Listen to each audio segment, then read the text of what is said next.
Tienes que apretarlo. No debes forzarlo. No puedo sacarlo. Apriétalo con fuerza. Un foco que no enciende está impidiendo el aterrizaje de un avión moderno. Estamos perdiendo el tiempo con una lucecita. La tripulación se concentra en ese problema y no nota cuando surge uno más grave. Debería marcar 600. ¿Qué está pasando?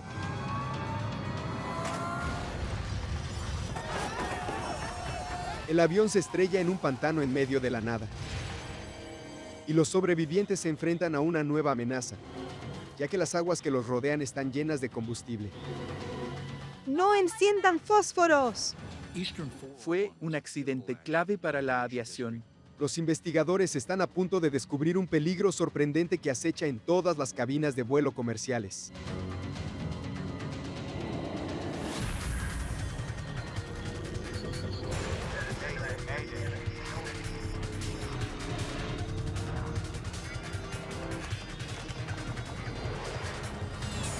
Mayday, catástrofes aéreas.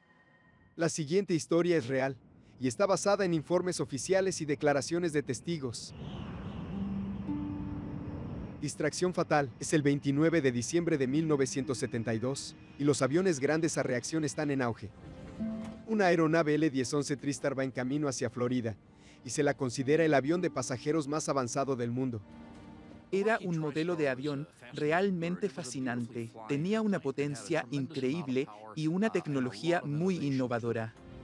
En una cabina amplia y silenciosa, los pasajeros disfrutan del servicio de primer nivel que les brinda Eastern Airlines.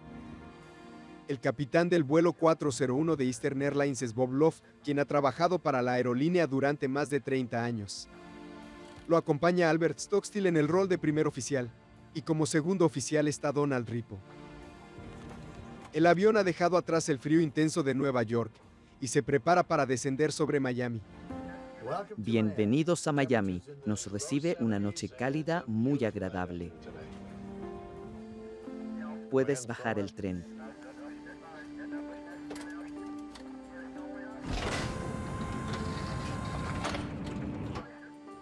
Angelo Donadeo trabaja como técnico de mantenimiento para Eastern Airlines, pero hoy está fuera de turno y viaja como pasajero. Esta noche hay 176 personas a bordo del avión y la mayoría de ellas se dirige a Miami para festejar Año Nuevo. Ron y Lily Infantino llevan casados tan solo 20 días y acaban de pasar la Navidad en Nueva York con la familia de Ron. Sabía que estábamos por aterrizar. Recuerdo que miré por la ventana y vi las luces del aeropuerto. Cerca de la medianoche, el avión comienza a aproximarse al aeropuerto de Miami. Stockstill pilotea el avión, mientras Ripo revisa la lista de verificación de aterrizaje. Radar, Arriba apagado. paneles hidráulicos, 3533. tren abajo. El capitán nota algo extraño. ¿Eso está funcionando? Está apagado. La luz que indica que el tren de nariz está desplegado no se ha encendido. Probemos de nuevo. Es posible que el tren no se haya desplegado. Así que Love lo vuelve a bajar. El sonido del movimiento del tren resuena en todo el avión. Era un sonido fácil de reconocer para quienes volábamos seguido. Lo escuché varias veces, pero no me alarmé porque era algo normal. Supuse que se trataba de un inconveniente menor y me molesté un poco porque no quería llegar tarde a casa. La luz aún no se enciende. Y el capitán Love no sabe si el tren delantero está desplegado. Si no lo está, aterrizar sería desastroso. Eastern 401 a torre. Debemos abortar el aterrizaje por un problema con el tren de nariz. Entendido. Asciendan a 600 metros, a control de aproximación 1-28-6. ¿Pruebo las luces? Sí, hazlo. El ingeniero Donald Ripo realiza una prueba que consiste en encender todas las luces de advertencia que se encuentran en la cabina, para determinar si los focos funcionan. Pero la luz del indicador del tren de nariz sigue sin encender. Es posible que el foco esté quemado, aunque también podría tratarse de una falla doble. Y tanto el foco como el tren de aterrizaje podrían estar averiados. ¿Puedes moverlo un poco? El indicador se encuentra fuera del alcance del capitán. El controlador de tráfico aéreo le indica a la tripulación que ascienda a una altitud de 600 metros y que vuele en círculos lejos del aeropuerto hasta que logre solucionar el problema. ¿Sigo piloteando? ¿A qué frecuencia nos mandó? 1.28.6. Está bien, Está justo allí, pero no lo alcanzo. y yo tampoco.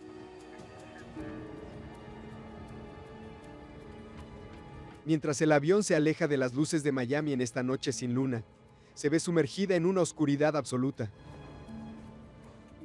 Todo se volvió oscuro y supe que volábamos en otra dirección, hacia el oeste. El copiloto Stockstill está piloteando el avión, pero el capitán Love necesita su ayuda para resolver el problema. Pon el piloto automático. Está bien. La aeronave Tristar está equipada con el piloto automático más sofisticado de la historia, que incluso tiene la capacidad de aterrizar el avión por sí solo. Stockstill lo programa para que mantenga la altitud de 600 metros.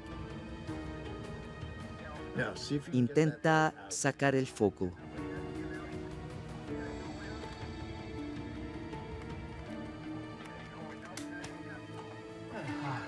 Finalmente logran remover el foco.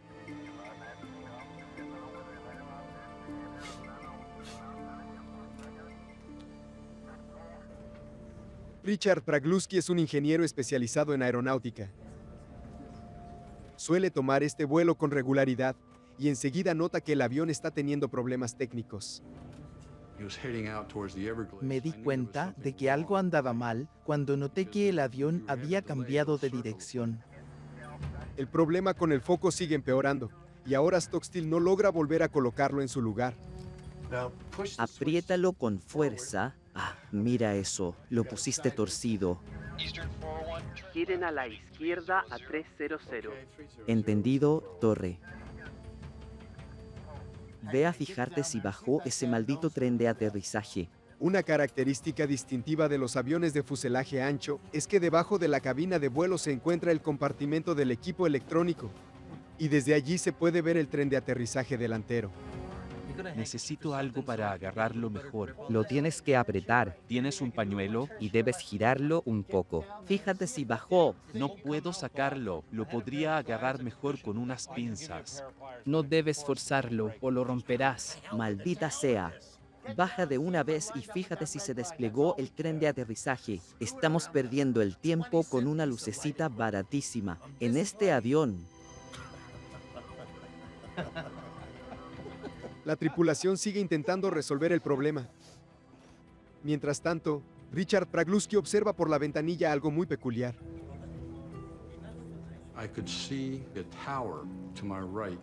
Noté que estábamos entrando en una trayectoria de descenso y me pareció muy extraño. Pragluski se ha percatado de algo que los pilotos no vieron. El avión se está acercando cada vez más al pantano que se encuentra justo debajo.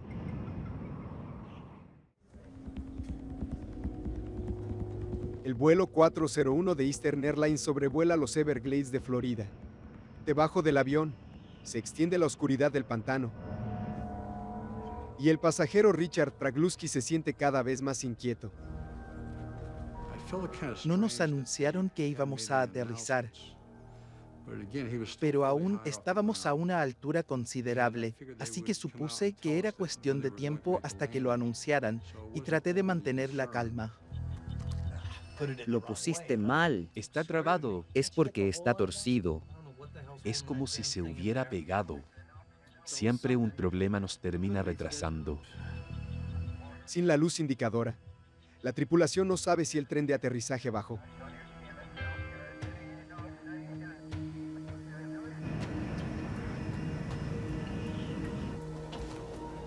El ingeniero de vuelo Donald Ripo se encuentra en la panza del avión.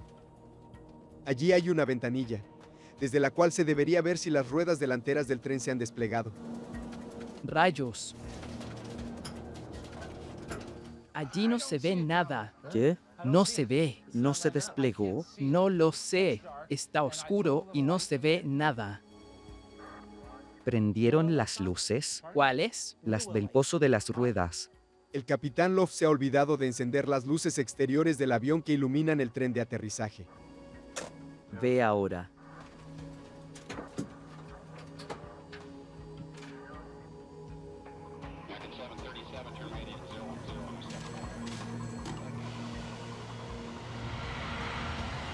En el Aeropuerto Internacional de Miami, el controlador Charlie Johnson acaba de lidiar con otro avión que tuvo problemas. El vuelo logró aterrizar. No se requirió la intervención de los bomberos. Johnson nota que la altitud del vuelo 401 parece haber cambiado y ya no es de 600 metros, sino de 270. Pero esto no lo preocupa demasiado. En ciertas ocasiones, los radares pueden otorgar lecturas erróneas. Eastern 401, ¿Cómo van las cosas por allí?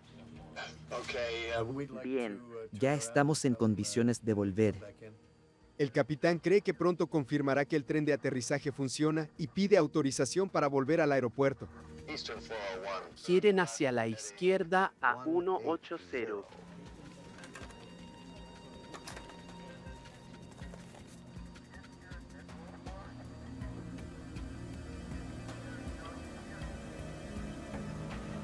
El avión se dirige hacia la dirección contraria del aeropuerto y le tomará varios minutos volver a alinearse para el aterrizaje.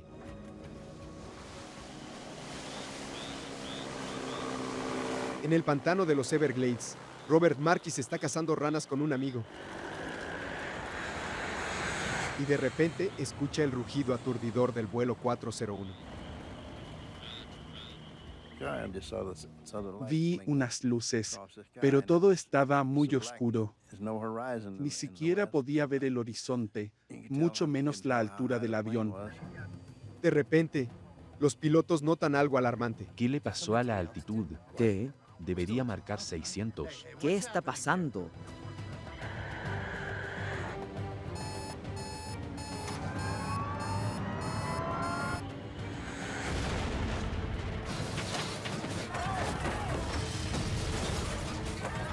Las luces empezaron a parpadear y se escuchó un ruido muy fuerte seguido de un golpe violento, y luego de eso todo se descontroló.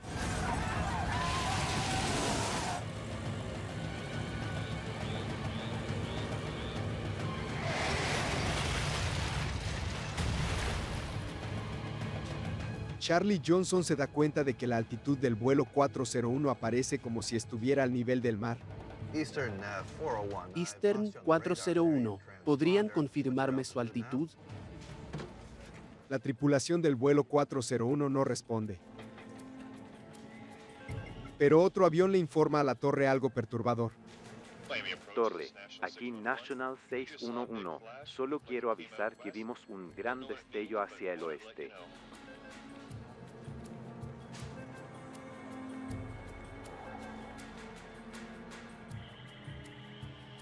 En la oscuridad de este pantano remoto, los sobrevivientes del accidente están viviendo una pesadilla.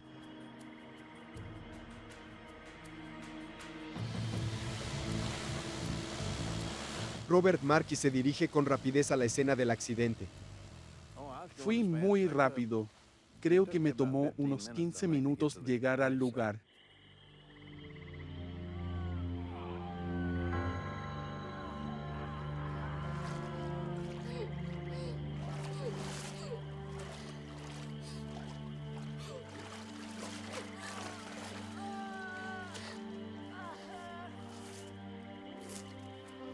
Increíblemente, Richard Pragluski sigue con vida. Estaba muy herido y toda la ropa se me había quemado y me colgaba del cuerpo. Tenía los brazos en carne viva. Pero sabía que cuando estás en estado de shock no sientes dolor, por lo que traté de aprovechar ese momento de la mejor manera que me fuera posible. Intenté mantener la calma y pensar en maneras de salir del pantano, porque el peligro iba en aumento. Cuando el avión se estrelló, una bola de fuego enorme atravesó la cabina. Había mucho fuego.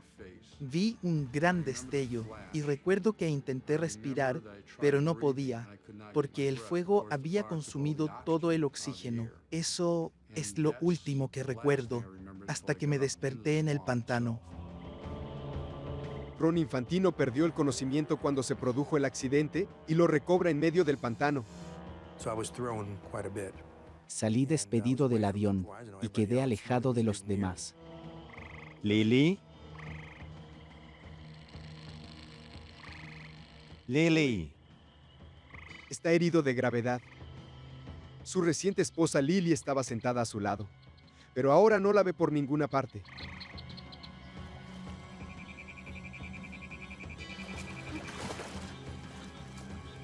El agua del pantano apagó las primeras llamas y ahora está contaminada con 20,000 kilos de combustible que se derramaron del avión. Una simple chispa podría ocasionar un incendio mortal. ¡No enciendan fósforos! ¡Podríamos explotar! Si alguien hubiese cometido el error de encender un fósforo, habríamos terminado volando por los aires. Era lo que más temía. Robert Marquis se lanza a las aguas del pantano para intentar ayudar a los sobrevivientes. Y siente de inmediato cómo el combustible del avión le quema la piel. Terminé muy lastimado con las piernas quemadas. Marquis logra localizar a un sobreviviente que está en grave peligro. El hombre está malherido y como aún sigue atado a su asiento, está a punto de ahogarse. Se le hundía la cabeza. Me pidió que lo ayudara porque ya no le quedaban fuerzas y luego se volvió a hundir. Así que lo ayudé a levantarse. Tranquilo, te ayudaré. Robert Marquis le salva la vida a varios de los sobrevivientes al evitar que mueran ahogados.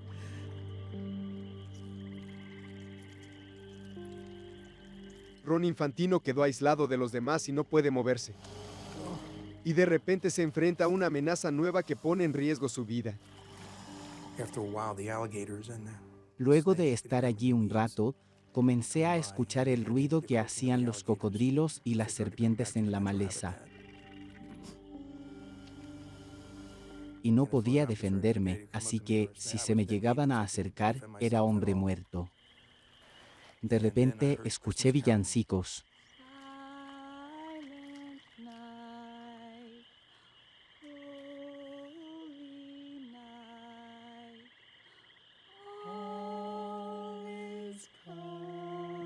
Para levantar los ánimos, Trudy Smith y otros sobrevivientes comienzan a cantar villancicos.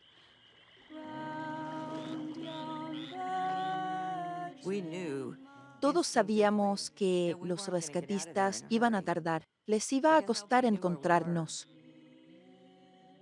Era un pantano, de noche. ¿Qué más podíamos hacer?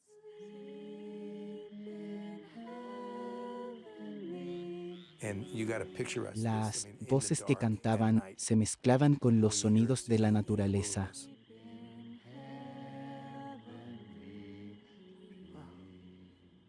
Era como algo sacado de una película. Fue increíble.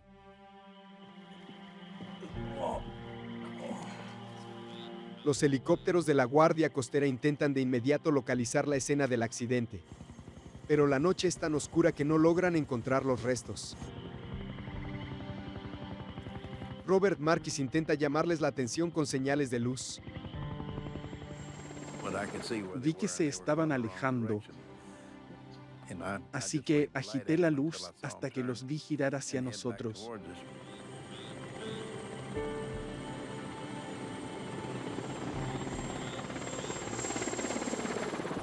Sentíamos que habíamos estado en ese pantano durante una eternidad y el ruido del helicóptero nos llenó de alivio porque supimos que nos habían encontrado.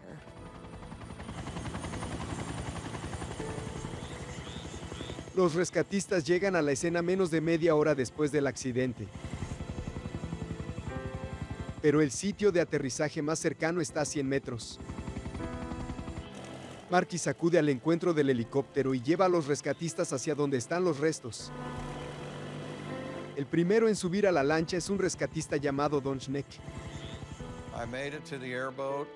Marquis me preguntó dónde estaban los demás. Y le dije que yo era el único.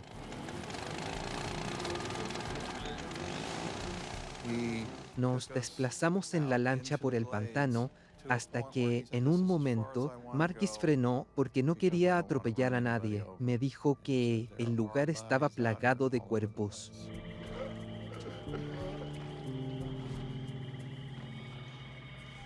Don Schneck comienza la búsqueda de sobrevivientes.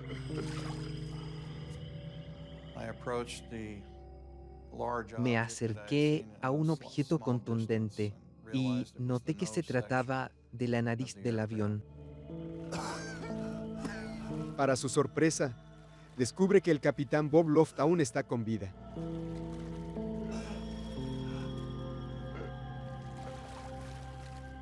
Estaba muy herido. Las costillas rotas le causaron laceraciones. Estaba en estado de shock, así que traté de calmarlo y le dije que los médicos estaban en camino. Debía ser fuerte. Me voy a morir. Le dije que aguante. Hice lo posible para tranquilizarlo. Los demás rescatistas no llegaban y sentí impotencia. Me di la vuelta en dirección hacia Miami y pensé, ¿dónde rayos están todos? Y justo en ese momento vi las luces de los helicópteros cerca y le agradecí a Dios. El primer oficial Albert Stockstill perdió la vida en el trágico accidente. El capitán Bob Loft muere poco después en la escena.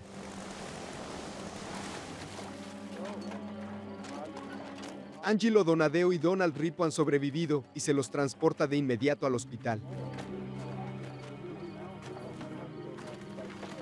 En total, 77 personas sobrevivieron y 99 personas perdieron la vida.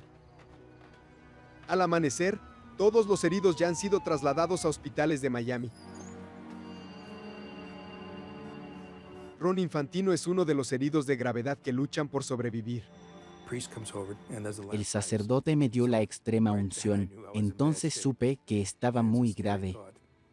Pero lo que más me preocupaba era Lily. Todo era caos, y lo único que yo hacía era preguntar por ella. Lily, ¿dónde está?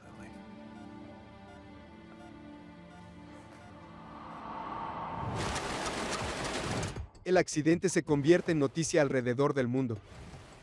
Es el primer accidente de un avión grande a reacción y produce la mayor cantidad de muertes en la historia de la aviación civil de Estados Unidos. Los investigadores de la Junta Nacional de Seguridad en el Transporte tienen la enorme responsabilidad de descubrir qué fue lo que pasó. Era un enigma, porque se suponía que este era el avión comercial más sofisticado y que no tenía ningún desperfecto técnico. La NTSB sabía que la investigación iba a ser difícil y que era probable que develara problemáticas en distintas áreas. Los investigadores se dirigen a la escena del accidente con el fin de detectar indicios de lo que pasó. El avión dejó a su paso un rastro extenso de escombros. Esto sugiere que golpeó el pantano casi en la misma posición de nariz hacia arriba que tendría al momento de aterrizar en un aeropuerto. Es claro que el descenso se produjo de manera lenta y gradual. Los investigadores de la NTSB han documentado los ajustes finales de varios instrumentos de la cabina y descubren que el piloto automático estaba configurado para mantener 600 metros de altitud. Pero claramente falló. Así que deciden entrevistar al técnico Angelo Donadeo, quien les informa que antes del accidente, la tripulación estaba intentando arreglar un foco. Las dos cajas negras del avión se recuperan unos días más tarde, y los investigadores esperan encontrar las respuestas que buscan. Pero antes de que se logre extraer la información necesaria, el ingeniero de vuelo Donald Ripo fallece en el hospital. Y por otro lado, Ron Infantino recibe noticias devastadoras. Se encontró el cuerpo de su esposa Lily debajo del ala del avión.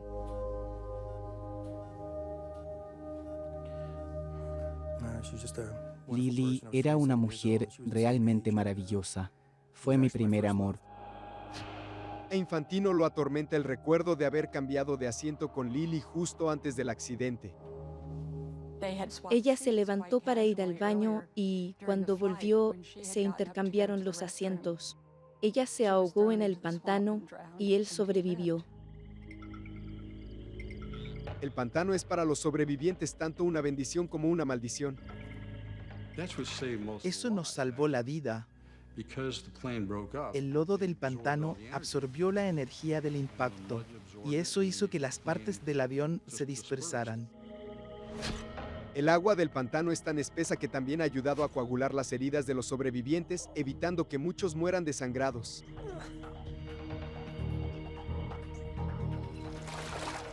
Pero algunos sobrevivientes ahora enfrentan una amenaza nueva. Las aguas de los Everglades están contaminadas por un microorganismo letal que les ha producido una infección en las heridas. Esta infección recibe el nombre de gangrena gaseosa y es muy peligrosa. Es capaz de matar a una persona en tan solo 2 días. La gangrena gaseosa solo se puede destruir en una cámara hiperbárica. Se trata de un contenedor presurizado que se llena con niveles altos de oxígeno. El oxígeno se introduce en las heridas abiertas y destruye la bacteria. 8 de los pasajeros que sobrevivieron están infectados con gangrena gaseosa. Y todos necesitan con urgencia cámaras hiperbáricas. La única otra manera de salvar a los pacientes es amputar el miembro infectado. El brazo de Ron Infantino está gravemente infectado. El doctor vino a verme y dijo que si no conseguíamos una cámara hiperbárica, tendrían que amputarme. Y me informó que la única cámara que tenían disponible ya estaba siendo utilizada. Si los doctores no logran encontrar pronto una cámara, Infantino va a perder el brazo. Mientras los doctores continúan con la búsqueda de una cámara hiperbárica para Ron Infantino, los investigadores examinan los restos del avión, evalúan los controles de vuelo, los motores, los instrumentos y los sistemas hidráulico y eléctrico. El avión estaba como nuevo. No se encontró ningún desperfecto mecánico que causara el accidente. De hecho, como algunas partes del avión se encuentran en tan buenas condiciones, la NTSB se las devuelve a Eastern Airlines para que las instale en otros aviones de la aerolínea.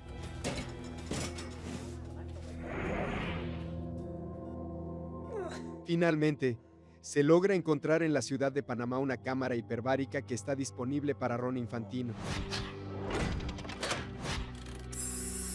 Pasa en la cámara un total de 40 horas. El oxígeno presurizado destruye la bacteria y le logra salvar la vida a Ron. Debemos analizar 3 posibilidades. Un avión de última generación cayó 600 metros sin que la tripulación se diera cuenta. Los investigadores ya comprobaron que el avión estaba en perfectas condiciones, así que ahora se centran en otras razones posibles para su descenso. La lista de posibilidades la encabeza la incapacitación sutil del piloto. La autopsia del capitán Bob Loft ha revelado un descubrimiento perturbador. El capitán tenía un tumor de gran tamaño sin detectar que le crecía en el cerebro. El tumor le presionaba la parte del cerebro responsable de la visión. Los registros médicos indican que la visión en el ojo izquierdo del capitán se había deteriorado con rapidez cuando tenía entre 50 y 52 años. Los médicos creen que la visión periférica del capitán podría haber estado reducida. El tumor podría haber creado puntos ciegos. Mientras centraba toda su atención en la luz defectuosa, es posible que no haya notado las advertencias graves del altímetro.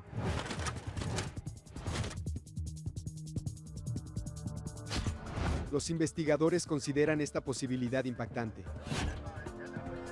Una afección médica sin diagnosticar pudo haber sido lo que provocó el primer accidente de un gran avión a reacción. Debería marcar 600. ¿Qué está pasando?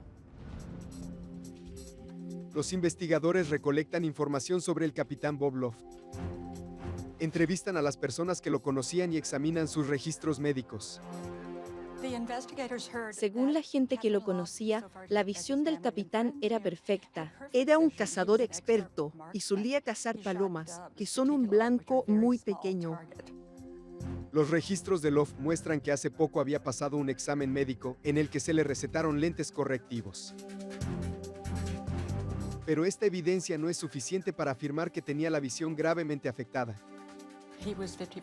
A esa edad, la verdad es que todos usamos lentes para leer.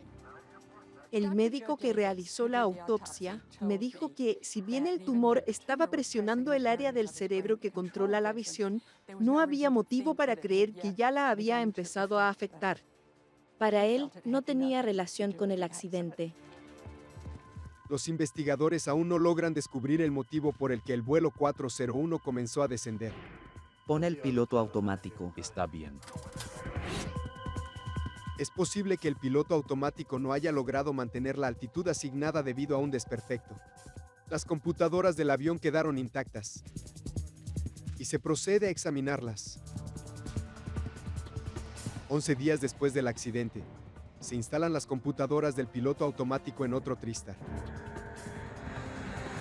Este avión sigue la misma ruta que el vuelo 401. Y el piloto automático mantiene la altitud sin problemas. Pero la noche del accidente no sucedió lo mismo.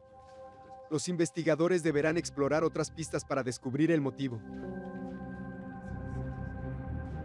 Hay otra cuestión que es importante para la investigación. La torre de control de Miami no le avisó a la tripulación que el avión estaba descendiendo. El primer radar tridimensional del mundo se había instalado en esa torre hacía poco tiempo. Esto significa que el controlador Charlie Johnson conocía la ubicación, la altitud y la velocidad del vuelo 401.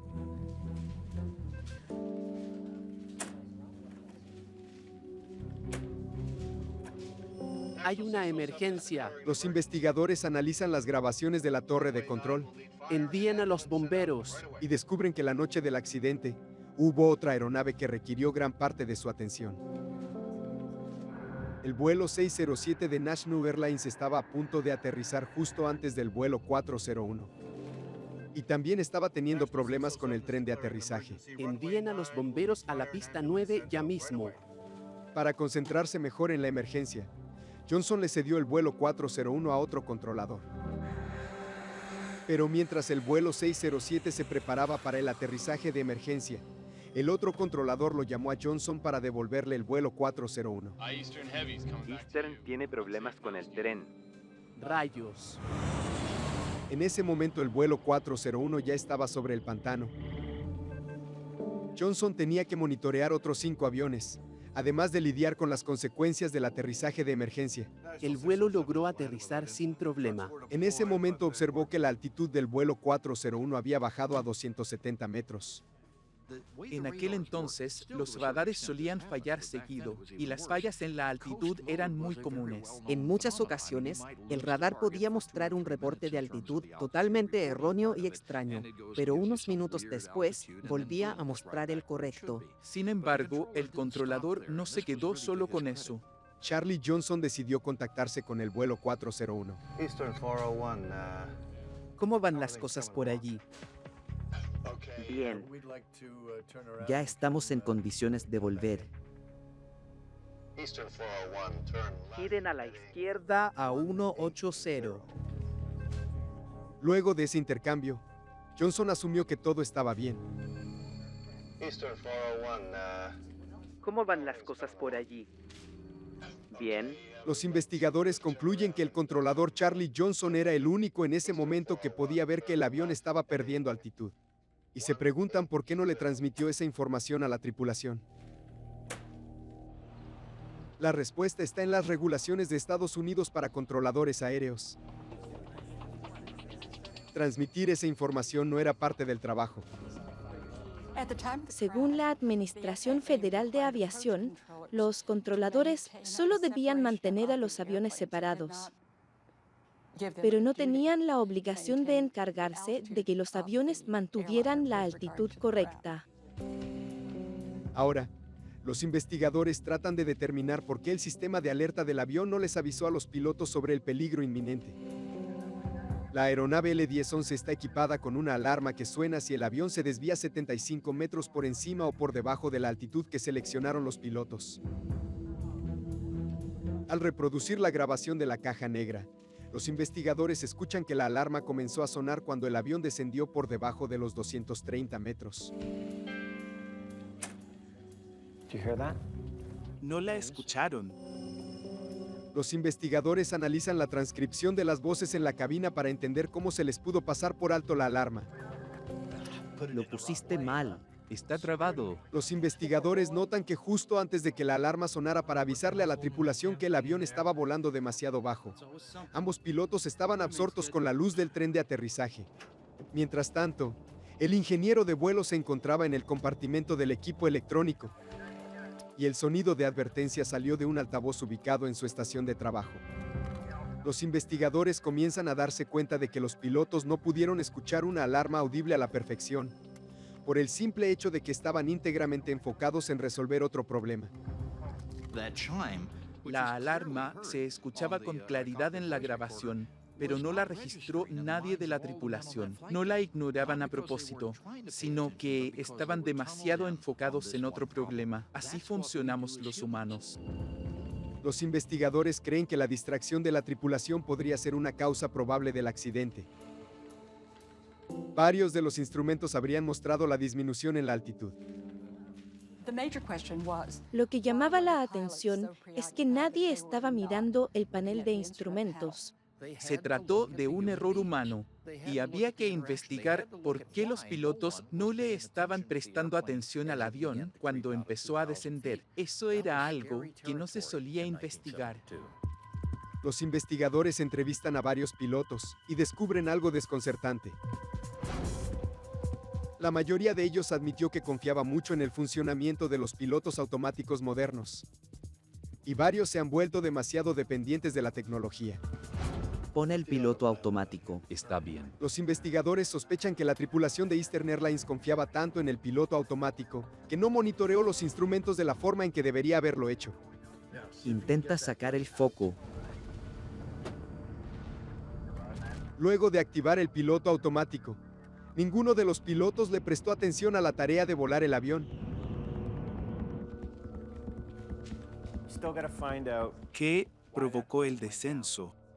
Los investigadores aún no han logrado responder la incógnita más importante. Si el piloto automático funcionaba, ¿por qué el avión se estrelló en el pantano?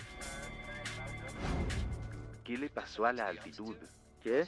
La grabación de las voces en la cabina demuestra que el descenso no fue una decisión deliberada. Debería marcar 600. ¿Qué está pasando? La respuesta no tarda en llegar.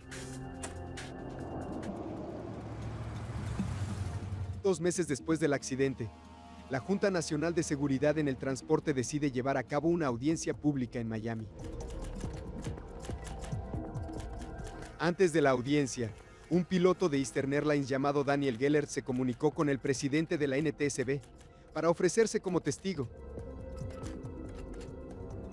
Había piloteado la aeronave TriStar L-1011 y detectó algunas anormalidades. El mundo de la aviación era muy hostil en aquel entonces, y no era para nada común que un piloto se animara a prestar su testimonio ante la NTSB. Las aerolíneas eran mucho más herméticas que hoy en día. En la audiencia, Gellert cuenta que durante uno de sus vuelos más recientes en un TriStar, se le cayó un mapa al suelo por accidente. Cuando se agachó para recogerlo, golpeó la columna de control y notó de inmediato que el piloto automático del avión se había visto afectado. La parte del piloto automático que controlaba la altitud se había desconectado. La NTSB descubre que muchos otros pilotos han tenido la misma experiencia. Además, 17 días después del accidente, Eastern Airlines publicó un aviso en el tablero de anuncios de la empresa y también lo envió por correo a todos los pilotos que trabajaban con aeronaves TriStar. El anuncio advertía sobre el peligro de golpear por accidente la columna de control. Las aeronaves modernas están equipadas con un interruptor a presión. Sirve para desactivar el piloto automático de manera inmediata al mover el yugo, sin perder el tiempo buscando un botón en el panel. La grabadora de datos de vuelo les indica a los investigadores el momento exacto en que el avión comenzó a perder altitud. Sucedió a las 11:37:08. Al analizar la grabadora de voces, los investigadores pueden descubrir qué estaba sucediendo en la cabina de vuelo en ese momento exacto. Ve a fijarte si bajó ese maldito tren. Los investigadores concluyen que el capitán Love golpeó la columna de control cuando se giró para hablar con el ingeniero de vuelo. El golpe tuvo la presión suficiente como para desactivar la parte del piloto automático que estaba controlando la altitud del avión. Nadie lo notó, pero ese simple movimiento fue el que le dio inicio al descenso gradual de la aeronave. Los pilotos no notaron que estaban cayendo porque la oscuridad de la noche eliminó toda referencia visual. Se determinó que un golpe suave podía desactivar el piloto automático. Los pilotos no lo sabían. Según un director de entrenamiento de Eastern Airlines, antes de este accidente, a los pilotos no se les enseñaba que un golpe podía ser suficiente para desactivar el piloto automático. Finalmente, la NTSB llega a una conclusión. El accidente se debió al error de los pilotos. La tripulación estaba distraída. No habían recibido el entrenamiento adecuado y no supieron manejar el sistema automático sofisticado del avión. Fue un accidente clave para la aviación, que sirvió para sacar a la luz varios problemas. Hizo que nos diéramos cuenta de que la manera en que se manejaban las cosas en la cabina de vuelo no solo era incorrecta, sino que también era peligrosa. Un tiempo después, los investigadores hacen otro hallazgo lamentable. Al examinar el indicador correspondiente al tren de nariz, descubren que el foco que estaba en su interior se había quemado. Puedes bajar el tren. Esto significa que el tren de aterrizaje se había desplegado y que el avión podría haber aterrizado con éxito. La única pieza del avión que falló fue un pequeño foco que costaba $12. El impacto real del vuelo 401 tomará años en revelarse por completo. Creará modificaciones en las maneras en que se entrenan a los pilotos y en que se investigan los accidentes. Pero antes de eso, la historia del vuelo 401 está a punto de dar un giro muy extraño.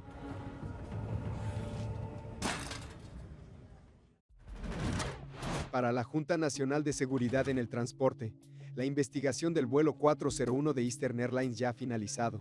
Se hicieron varias recomendaciones para prevenir que sucedan accidentes similares. Entre ellas se incluyó una regla nueva para los controladores, quienes a partir de ahora deben avisarles a los pilotos si pierden altitud. Pero 4 años después, quedó claro que todavía quedaba una lección más para aprender del vuelo 401. En 1977, 2 aeronaves 747 chocaron en un aeropuerto de Tenerife. Fue el accidente aéreo más trágico de todos los tiempos. Listos para despegar. Esperen autorización. 1736, avisen cuando dejen la pista. Ese accidente se produjo debido a una serie de malentendidos en la cabina de vuelo. La pista está ocupada. ¿Qué dices? Hay otro avión en la pista. No entiendo. Los investigadores afirman que al 70% de los accidentes lo causan errores de los pilotos.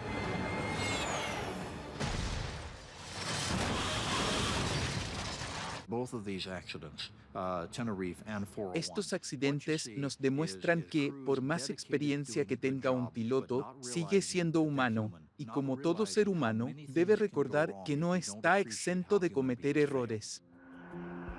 A fines de los 70, la NASA comenzó a explorar una ciencia del comportamiento nueva diseñada para reducir los errores de los pilotos. Pilotos, préstenles mucha atención a los cambios. Esta ciencia recibe el nombre de gerenciamiento de los recursos de cabina. se encarga de evitar que el capitán sea un líder a quien los demás siguen ciegamente. Tiene que ser un líder que escucha a los miembros de su tripulación, quienes a su vez deben tener la libertad de expresar lo que piensan. En la actualidad, el caso del vuelo 401 se enseña en todos los cursos de aviación del mundo, como un ejemplo clásico de mal gerenciamiento. Lamentablemente, a Bob Loft y a Albert Stockstill nunca les enseñaron esto. Nunca les dijeron que, ante un problema, la responsabilidad del capitán era controlar el avión o asignar a alguien para que lo hiciera. ¿Sigo piloteando? ¿A qué frecuencia nos mandó? 1.28.6. Está bien. En el vuelo 401, el capitán Loft no repartió las responsabilidades con claridad. En consecuencia, los tres tripulantes se enfocaron en el mismo problema. ¿Puedes moverlo un poco? Debes hacerlo encajar. Se genera confusión cuando las responsabilidades están cruzadas. Está justo allí. Pero no lo alcanzo. El capitán no alcanzaba el indicador y el copiloto sí, pero estaba volando el avión. Y el problema es que nunca se les había enseñado qué hacer en una situación crítica como esa. En la actualidad, también se les enseña a los miembros de las tripulaciones a no sentirse intimidados. Necesito algo para agarrarlo mejor. ¿Tienes un pañuelo? Fíjate si bajó. No puedo sacarlo. En este caso, el foco no funciona. Lo pusiste torcido. El copiloto se siente mal porque ha empeorado el problema y eso hizo irritar al capitán. Es como si se hubiera pegado. Donald Ripo también está irritado porque lo hicieron bajar, pero se olvidaron de prender las luces. No se ve. Hay mucha tensión. ¿No se desplegó? No lo sé. Con toda esta tensión, la tripulación no se va a poner a discutir con el capitán, y este es un problema que la industria de la aviación ha sabido detectar y trabajar para resolverlo. Luego del accidente del vuelo 401, se empezaron a delegar de manera más clara las tareas en la cabina. Como resultado, hay menos accidentes. Pero también hubo algunas repercusiones mucho más extrañas. Por un tiempo, se dijo que los fantasmas de la tripulación del vuelo 401 se aparecían en vuelos de Eastern Airlines. Luego del accidente, hubo varios trabajadores y pasajeros de la aerolínea que reportaron haber sido testigos de estas apariciones sobrenaturales.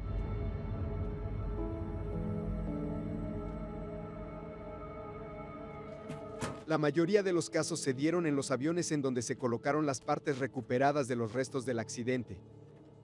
Y las historias se propagaron con rapidez. Incluso se escribió un libro sobre el tema, en el que se sugiere que los fantasmas se encontraban allí para proteger a los pasajeros y a la tripulación.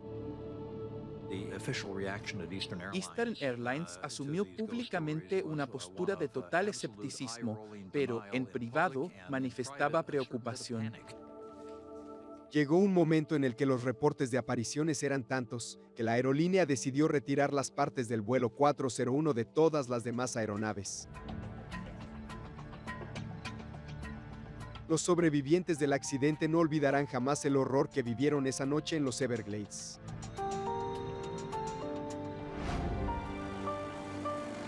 «35 años después de esa pesadilla, muchos de ellos decidieron regresar al pantano para homenajear a Robert Marquis y para agradecerle su valentía. Gracias. Queremos reconocer su esfuerzo. Gracias a Robert Marquis, muchos lograron sobrevivir. Él tomó la decisión de salvar la mayor cantidad de vidas que le fuera posible.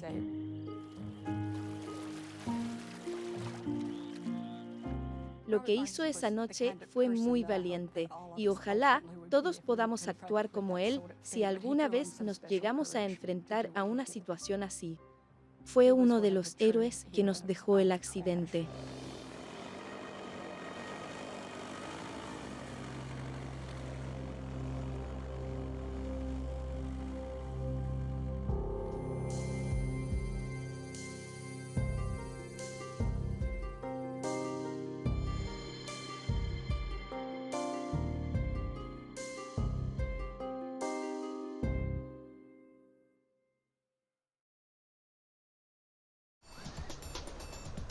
Miami Beach es una ciudad de Florida. Un lugar con sol, arena y mares azules tranquilos. Pero cuando un turista apunta su cámara hacia el cielo, registra una imagen completamente aterradora. Un avión está cayendo directo hacia el mar. Código 4. Un avión cayó al agua. En cuanto lo vi, me di cuenta de que se trataba de un avión de Chocks. El avión que cayó es el vuelo 101 de Chocks Ocean Airways, el cual se dirigía a las Bahamas. Pudo ser una colisión con un objeto, un incendio o un acto criminal. Notifiquen al FBI. El inusual video podría tener las respuestas de lo que sucedió. ¿Puedes agrandar esa imagen? Una aerolínea conocida por su seguridad cometió un error fatal. Pero a los investigadores les llevará cientos de horas poder descubrir qué fue lo que pasó. ¡Bingo!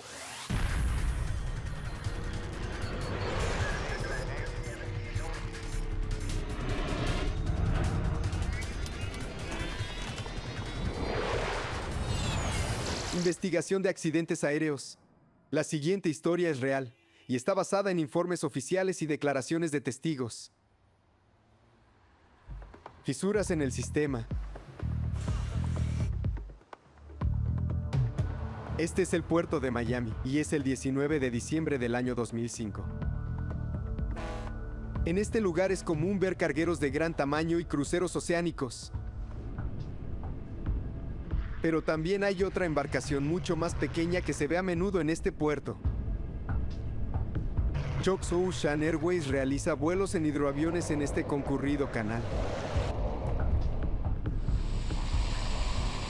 Antes de seguir su trayecto hacia las Bahamas, el vuelo 101 proveniente de Fort Lauderdale hace una breve parada en este lugar. Hélices, Listo. apaga el motor número 1. Apagando motor 1. Chocks Ocean Airways realiza vuelos a 2 destinos regulares, ambos en las Bahamas. Uno es Bimini, lugar donde el vuelo 101 aterrizará esta misma tarde, y el otro es la Isla Paraíso. Aquí les habla su capitana. Haremos una parada rápida en Miami para recoger a unos pasajeros. Haremos el viaje en cuestión de minutos. ¿Cuántos van a ser? Son 2 pasajeros VIP.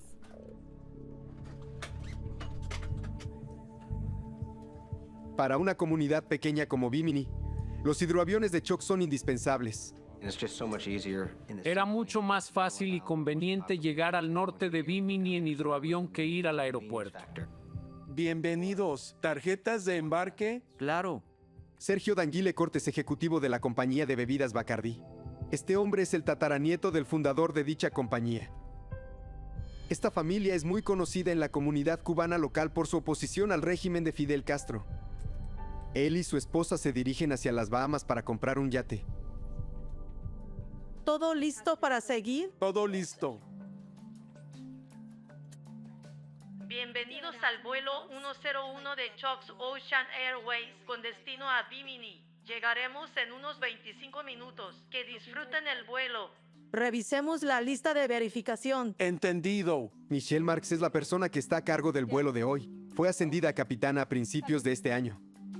El copiloto Paul DeSantis trabaja en la aerolínea hace 8 meses. Botón de arranque. Listo. Este es el primer vuelo que tiene con la capitana Marks. ¿Todo listo? Listo.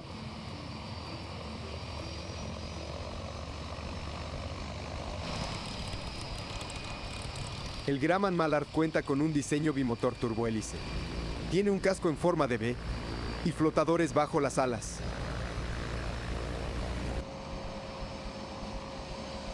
Está diseñado para llevar hasta 17 pasajeros. El avión tiene un tren de aterrizaje retráctil, por lo que se puede operar tanto en tierra como en mar. Tren arriba.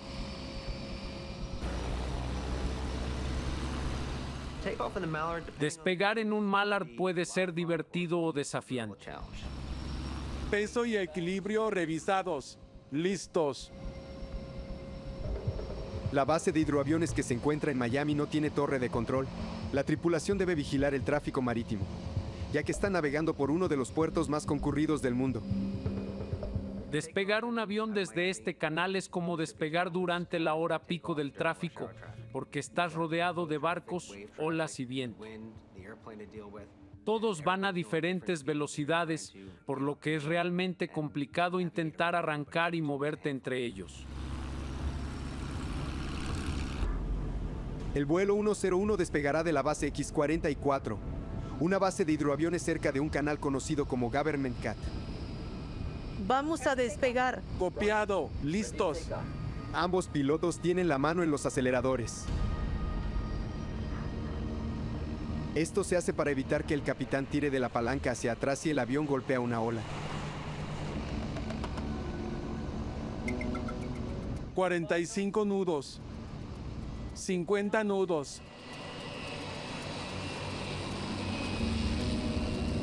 El despegue es sin duda alguna el momento por el que la mayoría de los pasajeros están pagando. Estar en un vehículo que es mitad barco y mitad avión es una sensación única. 75 nudos. 80 nudos. Acelerar entre las olas es a menudo la parte más complicada del vuelo para los pilotos. La verdad es que era muy difícil volar el avión mientras estaba en el agua en el momento del despegue. En un mar agitado con olas fuertes, era un enorme desafío.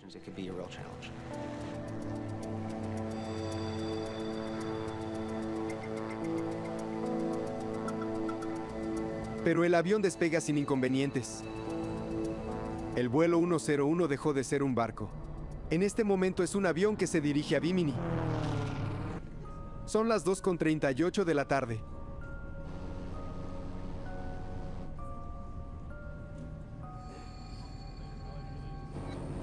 La trayectoria de vuelo del avión los lleva justo frente a South Beach, un lugar que está repleto de bañistas y de surfistas.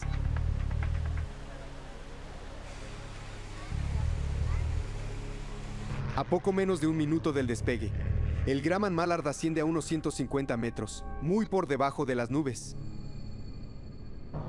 Hasta que algo ocurre.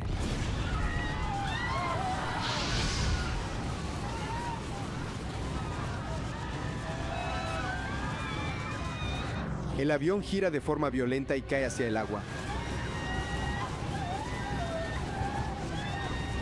Los pilotos ni siquiera tienen tiempo de asimilar lo que ocurre.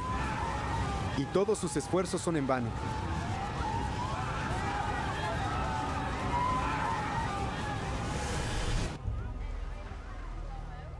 Por casualidad, un turista de Nueva York registra los últimos momentos del vuelo 101 con su cámara. 60 segundos después del despegue, el avión se estrella en el océano.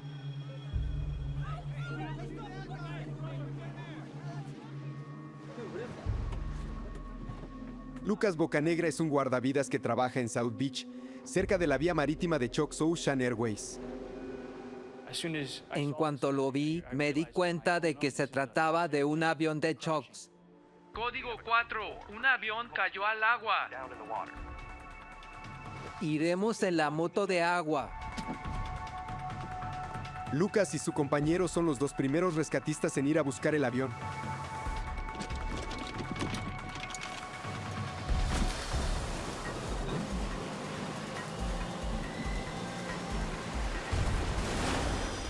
Fuimos tan rápido como pudimos. En ese momento sentía muchos nervios y también miedo, y de cierto modo estaba lleno de fuerza. Queríamos llegar y rescatar a todos, pero la realidad es que nunca habíamos entrenado para una situación así. Cuando giramos por la roca del muelle de Government Cat, nos encontramos con un mar tranquilo. De hecho, no había ningún tipo de olas y el agua ni siquiera estaba agitada en ese lugar. Era un escenario muy tenebroso.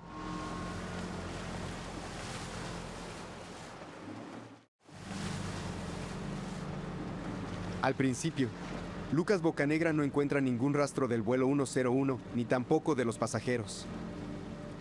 De a poco vimos el resto.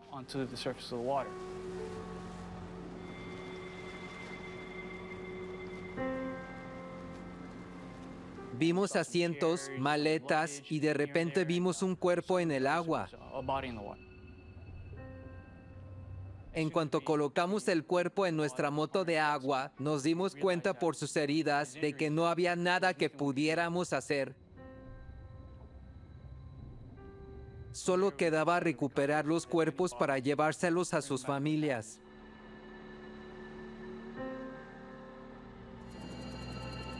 Los equipos de noticias invaden la playa. El vuelo 101 de Chox cayó en el canal frente a los turistas. El avión se prendió fuego en menos de un segundo. Vimos humo negro y luego una explosión, muchas llamas. No puedo creer haber visto eso. Sigo muy impactada. La Guardia Costera de Miami Beach busca sobrevivientes. Pero todo el esfuerzo es en vano. Recuperamos algunos cuerpos, pero lamentablemente no encontramos sobrevivientes. Las 20 personas a bordo murieron, incluyendo tanto al piloto Paul DeSantis como a la piloto Michelle Marks.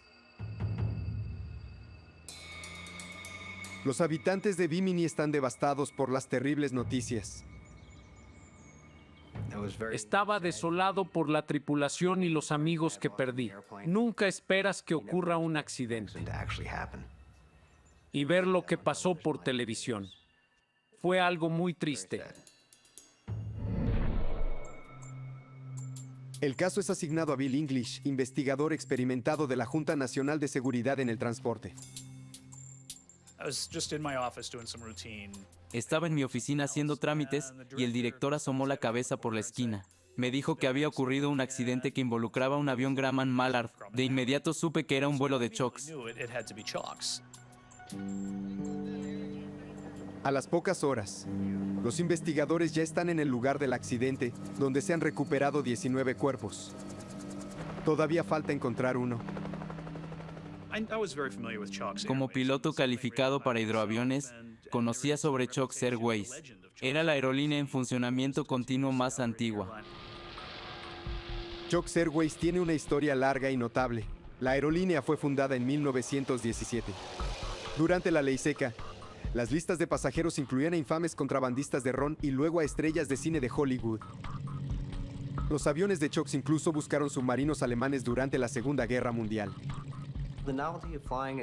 Volar con Chox era atractivo debido a su historia y a las personas que pasaron por allí. El hidroavión Grumman Mallard que se estrelló fue construido en 1947. Chox Ocean Airways es la única aerolínea que utiliza aviones Mallards para transportar pasajeros. Estos aviones generan nostalgia porque son poco comunes.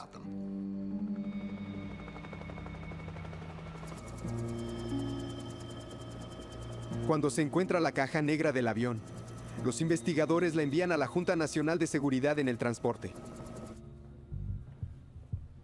Se espera que la caja pueda revelar información clave sobre las acciones de los pilotos durante los segundos previos a este trágico accidente.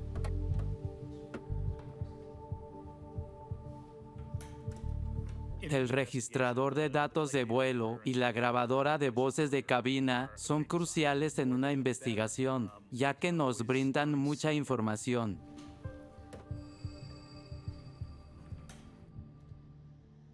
Pero Bill English sabe muy bien que no va a obtener toda la información que quiere. Bien, gracias. Solo había un registrador a bordo del Mallard ese día, una grabadora de voces de cabina. Las aeronaves de aerolínea suelen tener dos grabadoras. Una es el registrador de datos de vuelo, el cual registra todo tipo de parámetros del vuelo, como altitud, velocidad aérea y posiciones de control. Este avión no contaba con un registrador de datos de vuelo, pero sí tenía una grabadora de voces de cabina. Aunque hay desilusión por la falta de datos de vuelo, la cobertura mediática del accidente les da a los investigadores una evidencia muy particular. Se reveló que los últimos segundos del vuelo 101 fueron filmados por un turista que estaba en South Beach. Consigan una copia del video.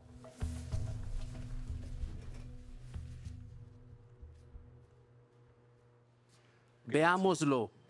El video solo pudo registrar los últimos segundos del accidente aéreo, pero confirma los testimonios de testigos que dijeron que un ala se desprendió en el aire. ¿Puedes agrandar esa imagen? El video mostraba cómo el ala se había separado de la aeronave y la parte principal del fuselaje caía en la dirección opuesta, y también el fuego y el humo que eso provocó. Fue muy llamativo que el ala se desprendiera del avión. Era un día hermoso, el agua estaba tranquila durante el despegue y de repente una de las alas simplemente se cayó. Estoy seguro de que fue una situación devastadora.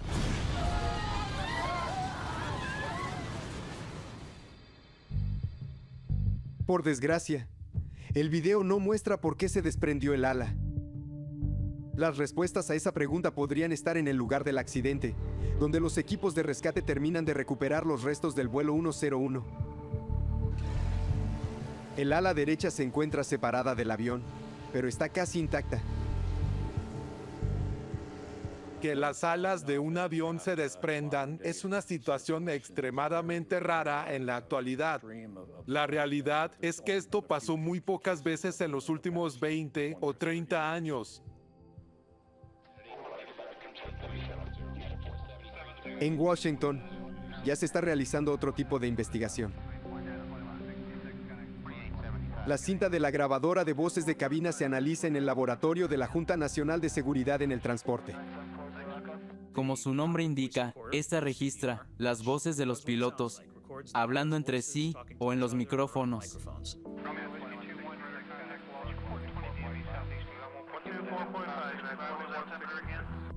Pero en la cinta se escuchan todo tipo de voces y sonidos, por lo que los técnicos no pueden obtener información que sea útil. Resultó que la función de borrado, similar a la de una grabadora común, no eliminaba lo que se había grabado antes. Entonces, todos los vuelos se grababan sobre las grabaciones anteriores, así que se convirtió en un sonido confuso. La cinta no fue útil, ya que no pudimos escuchar nada claro. Esto complica mucho la investigación.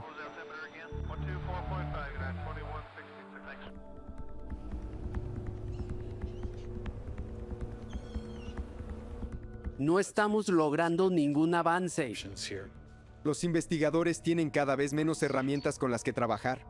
Bill English cree que el vuelo 101 pudo haberse topado con una turbulencia lo suficientemente violenta para destrozar el avión. Pero el clima durante el día del accidente no respalda esa teoría. No hubo tormentas que pudieran haber causado una turbulencia tan intensa. Queda claro que la destrucción de este avión fue provocada por otra cosa. También existe la posibilidad de que el Mallard chocara con algún objeto en el agua antes del despegue.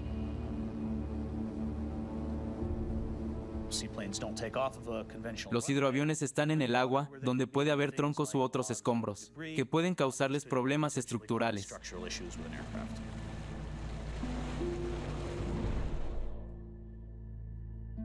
Pero antes de llegar a una conclusión sobre esa teoría, los investigadores consideran otras pruebas intrigantes. Se trata de un aviso de carácter urgente, el cual fue emitido por la Administración Federal de Aviación. El aviso advierte que las hélices del Mallard podrían desprenderse durante el vuelo, debido a una pieza defectuosa. No puedo creerlo. Perder parte de la hélice podría causar una gran carga estructural en la aeronave.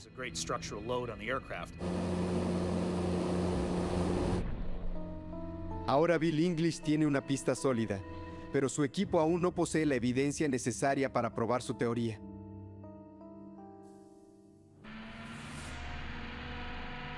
Los habitantes están devastados y los investigadores esperan que se saquen más restos del mar.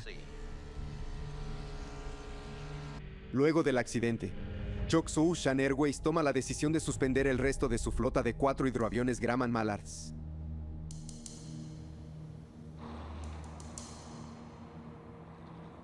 En el puesto de mando de la Junta Nacional de Seguridad en el Transporte en Miami, se realiza la identificación de fragmentos del avión y restos del accidente.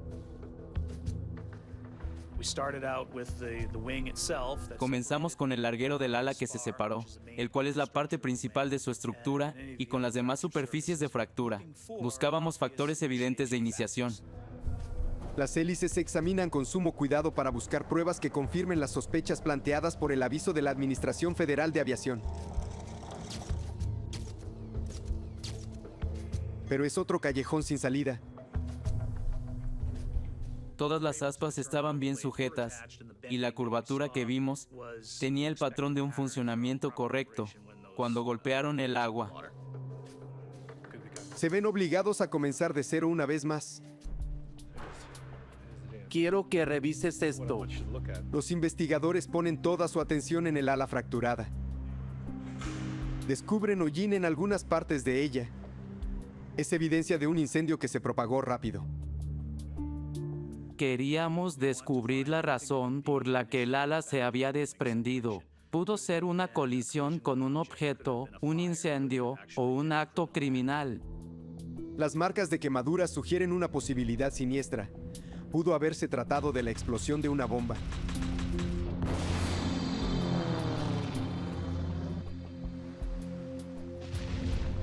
Esto está fuera del área de conocimiento y autoridad de la Junta Nacional de Seguridad en el Transporte. Notifiquen al FBI.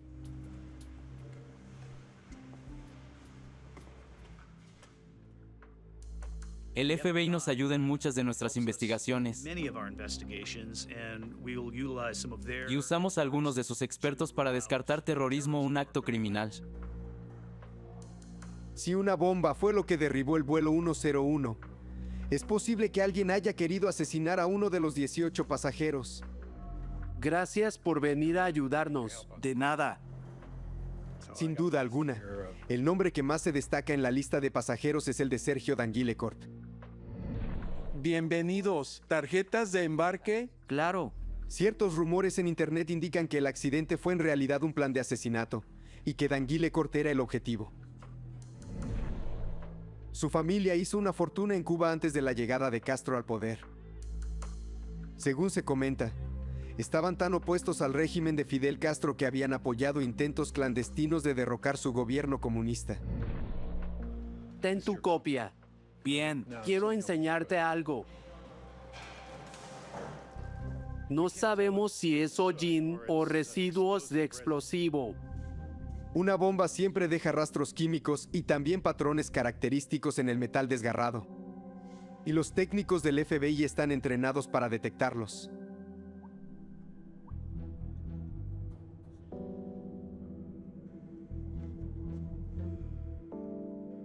Las muestras de los restos se analizarán en los laboratorios del FBI en la ciudad de Quantico.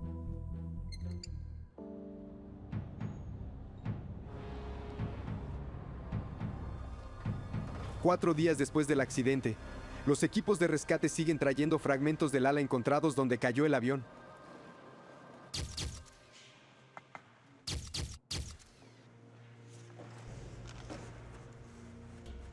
Busquemos lo que parezca ser del ala derecha.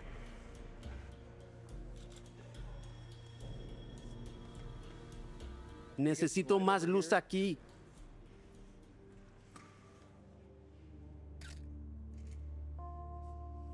Exceso de tensión. Gran parte del daño que observan se debe a fracturas por exceso de tensión, áreas donde el metal literalmente se destrozó una vez que el ala se desprendió. Ven aquí. Encontré otra. Cuando el metal se tensiona hasta el punto de romperse, la fractura deja un borde áspero que es muy distintivo. Es fácil distinguirla de otras fracturas que se desarrollaron lentamente a lo largo del tiempo. Corta esta parte y envíala a Washington.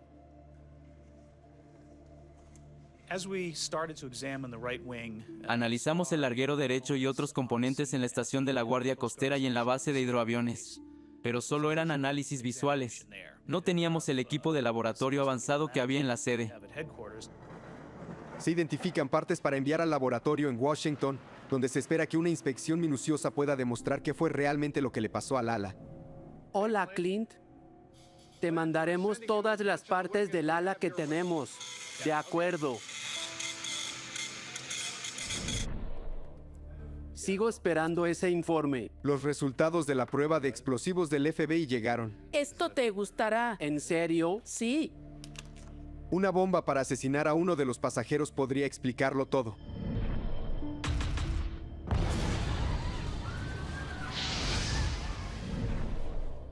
Pero no se encontraron residuos de explosivos en los restos.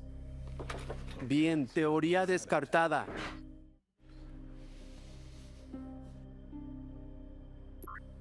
Ahora se cree que una falla estructural fue lo que causó el accidente del vuelo 101 de Chox Airways. Solo queda eso. Lo veremos mañana. Era evidente que el avión tuvo una falla estructural, así que debíamos averiguar qué había causado esa falla. Bill English necesita saber más sobre la larga historia de este Grumman Mallard en particular. Siempre se revisa el historial de mantenimiento de la aeronave accidentada. Esta tenía 60 años, por lo que revisarlo era indispensable. Al equipo le lleva varios días revisar las 28 cajas de registros antiguos. Queríamos asegurarnos de conocer qué problemas crónicos podían haberse manifestado en el mantenimiento de la aeronave y qué tipos de trabajos se realizaron en los factores que parecían estar involucrados en el accidente.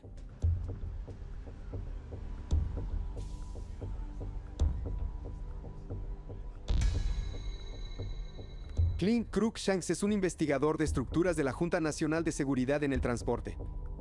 Investigamos los casos con la mente abierta y observamos el resto para que estos digan qué pasó.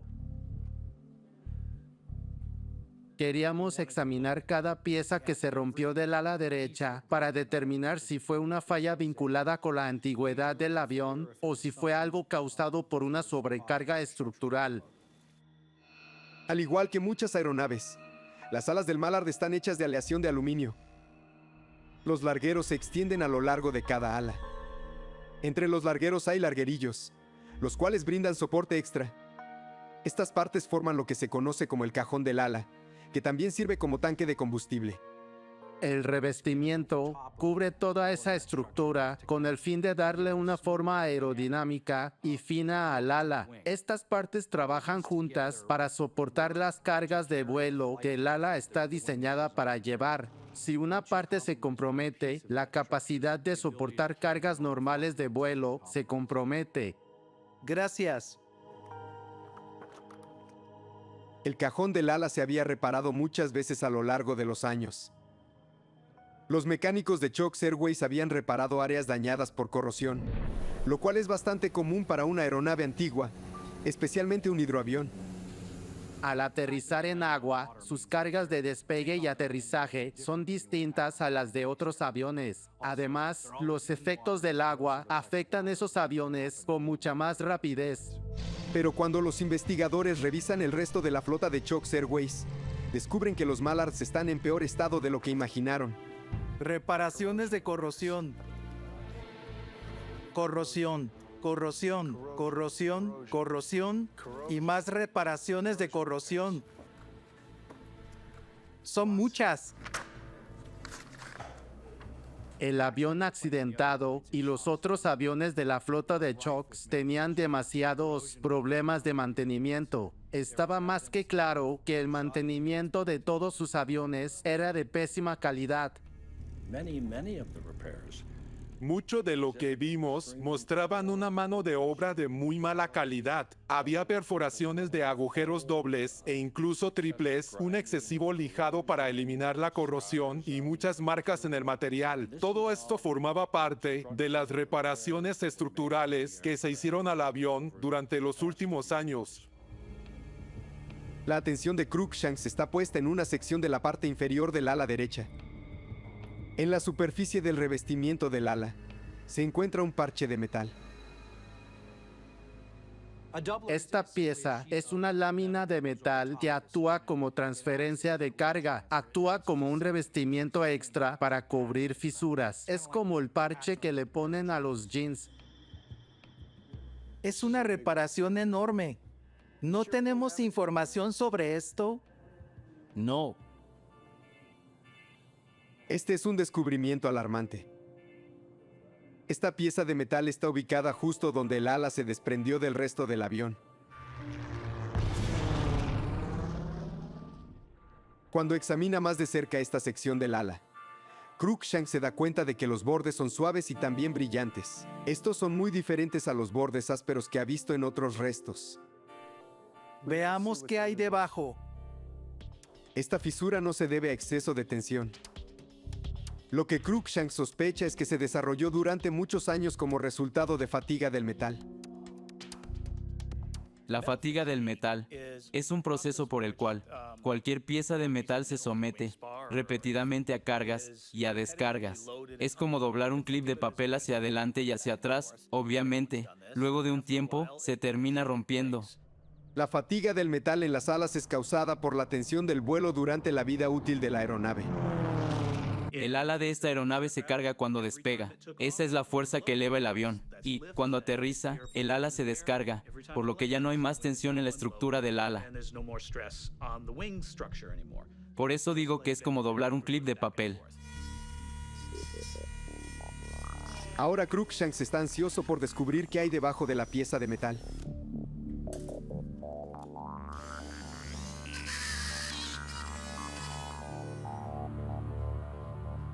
Muy bien, veamos qué hay aquí. Encuentran todavía más fatiga del metal. También hay fisuras profundas a lo largo del ala. La magnitud del daño es de verdad abrumadora. Encuentran una fisura de 40 centímetros. No lo puedo creer.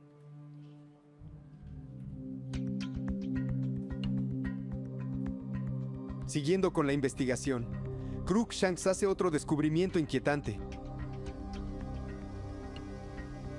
Hay 3 perforaciones en el revestimiento adelante del borde de ataque para detener la fisura.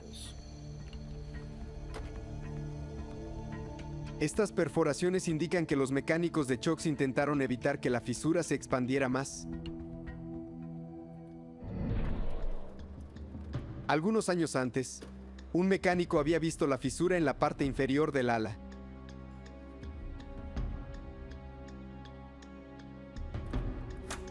Su solución fue hacer una perforación en la trayectoria de la fisura. Se la conoce como perforación de detención. Se puede ver, a simple vista, que el final de una fisura es puntiagudo, y eso provoca que la fisura se extienda más. Hacer una perforación en ese lugar distribuye la tensión. El objetivo es detener el avance de la fisura en cuestión. Pero las perforaciones de detención no funcionaron. Intentaron reparar el revestimiento así 3 veces. Si bien los mecánicos hicieron más perforaciones, la fisura siguió avanzando. Luego intentaron reparar el ala colocando parches de metal en la superficie interior y exterior del revestimiento. Pero estas piezas tampoco funcionaron. La fisura en el revestimiento del avión no paraba de avanzar. Ahora los investigadores saben que el ala derecha estaba dañada mucho antes del día del accidente.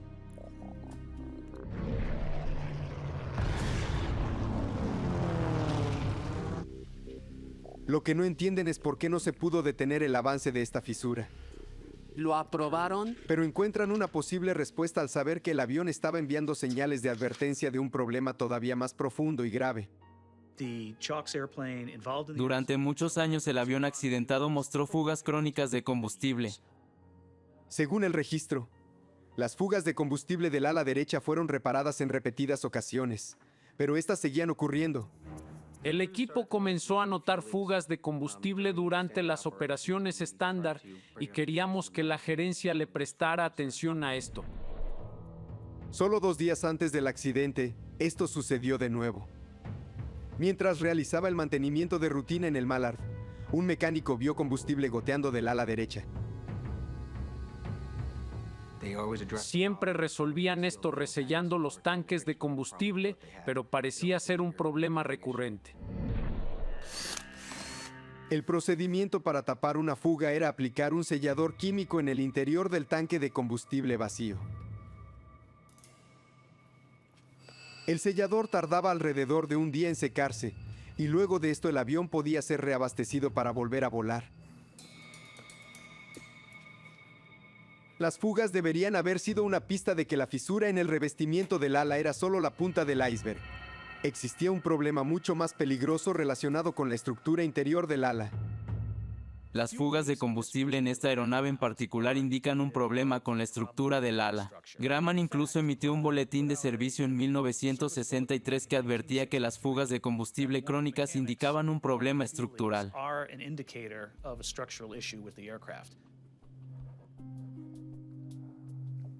Veamos qué tenemos. Cruikshanks examina las piezas que componen el tanque derecho de combustible. Colocaron sellador. Se pregunta por qué las fugas de combustible continuaron a pesar de los esfuerzos por repararlas. Pásame ese raspador. Gracias. El investigador encuentra su respuesta debajo de las capas de sellador. ¡Bingo! Hay fisuras en una pieza de soporte que es fundamental en el avión. El revestimiento del avión se acoplaba directamente a esta pieza. Muy bien, termínalo de limpiar y toma algunas fotos. Gracias.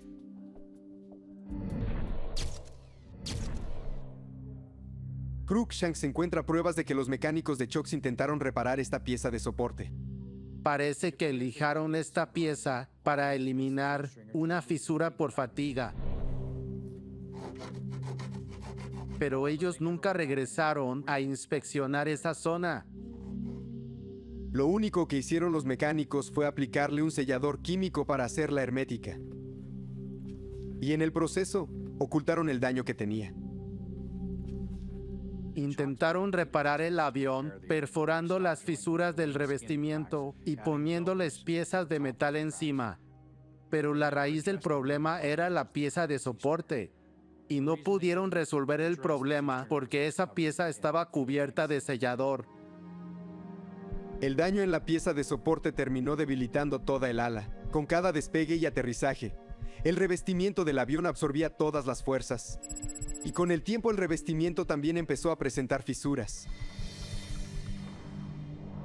El desenlace final era inevitable. La fisura llegó a un punto crítico y el ala se desprendió.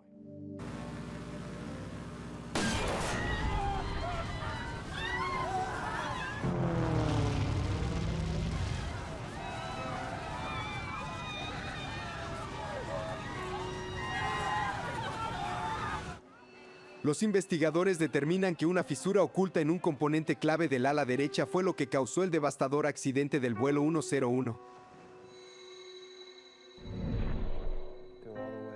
La incapacidad de Chocks para identificar un problema tan grave obliga a los investigadores a reexaminar el largo historial de esta aerolínea.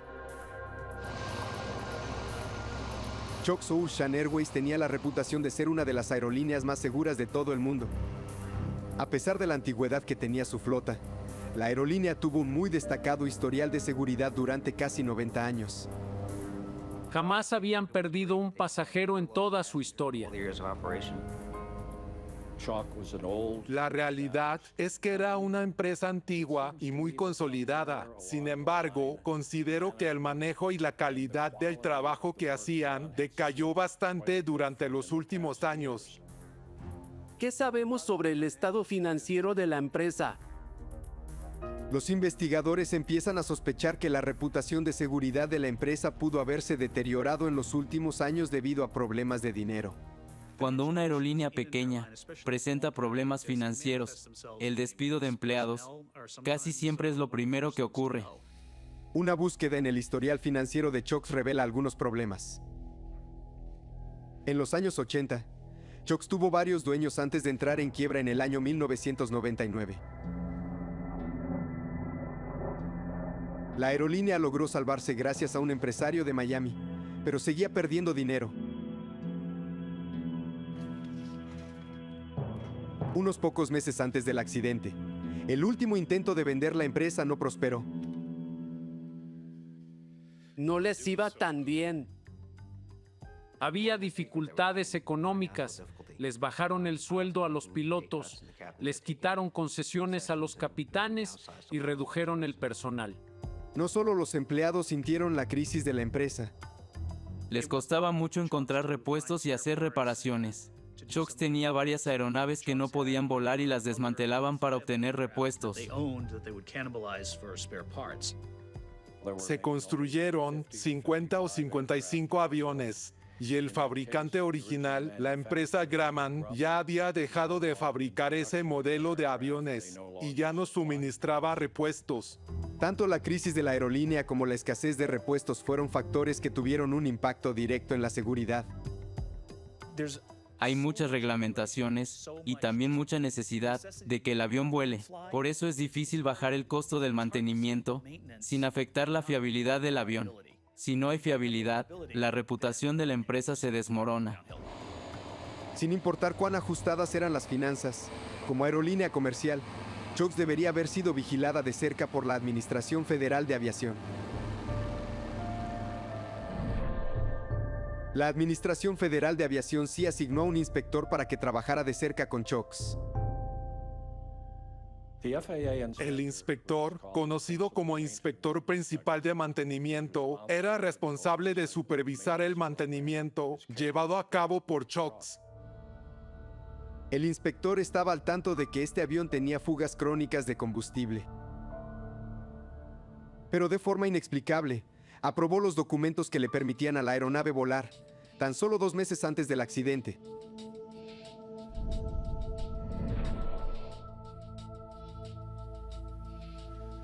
¿Por qué hizo eso? Los investigadores no logran entender por qué el inspector de la Administración Federal de Aviación pasó por alto todas las señales de advertencia del hidroavión de Chokes. Quizá el hecho de que Chokes fuera una empresa consolidada hizo que el inspector dejara que sus aviones volaran a distancias cortas. Quizá creyó que estos solo iban a volar cuando hubiera buen clima. Quizá confió en que todos en la empresa sabían lo que hacían. La Administración Federal de Aviación no realizó el análisis minucioso. Nunca revisó bien el mantenimiento de los aviones de Chokes. Puede que la Administración Federal de Aviación no haya encontrado fallos, pero muchas personas cercanas a la aerolínea sí lo hicieron. Hablamos con pilotos que habían dejado Chokes antes del accidente. Y cada uno de ellos tenía cosas para decir sobre el mantenimiento que le hacían a las aeronaves en la compañía. Nos hablaron de fugas de combustible y de otros aspectos de mantenimiento.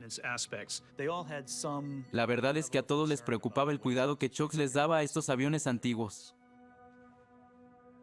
Los pilotos estaban muy preocupados.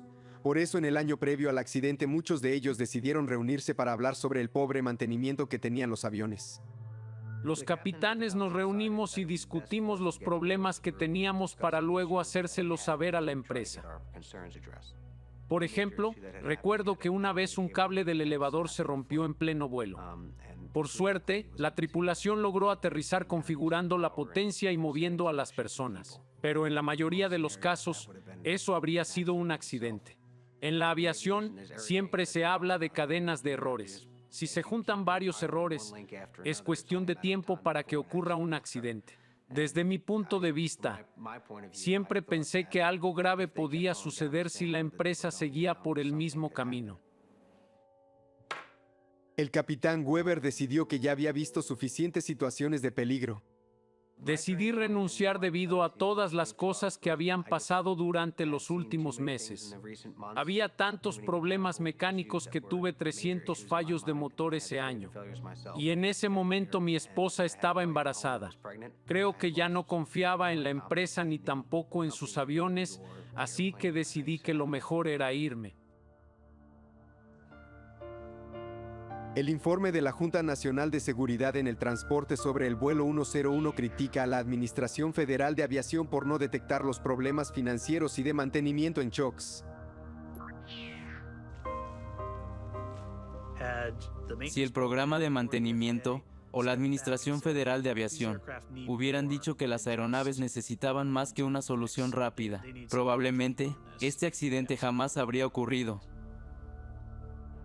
También se revelan falencias en las reglamentaciones de la Administración Federal de Aviación para aeronaves antiguas, que requieren inspecciones extra para estos aviones, ya que esas reglas no aplicaban a los Mallards. El Grumman Mallard se fabricó en 1947. Llevaba 17 pasajeros y no era de categoría de transporte. Por eso no le hacían inspecciones extra. La Administración Federal de Aviación creó una regla de seguridad para aviones viejos y excluyó a los más antiguos. La Junta Nacional de Seguridad en el Transporte quiere que la administración amplíe su supervisión de aviones antiguos. El objetivo principal de determinar la causa probable de un accidente aéreo es intentar evitar que ocurran más en el futuro. Creo que hemos usado este accidente para señalar un aspecto muy importante. Ahora la industria y la Administración Federal de Aviación deben asegurarse de examinar el panorama completo de lo que pasa en una aerolínea.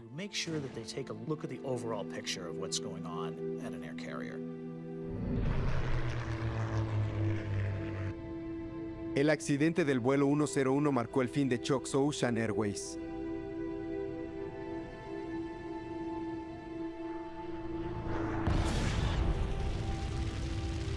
Meses después de la publicación del informe, la aerolínea se vio obligada a cerrar. Existía una conexión hermosa entre los pasajeros y los empleados de la aerolínea. Así que fue triste ver cómo todo se desmoronó debido a ese accidente, en especial para las personas que trabajamos allí o para quienes amamos la aviación.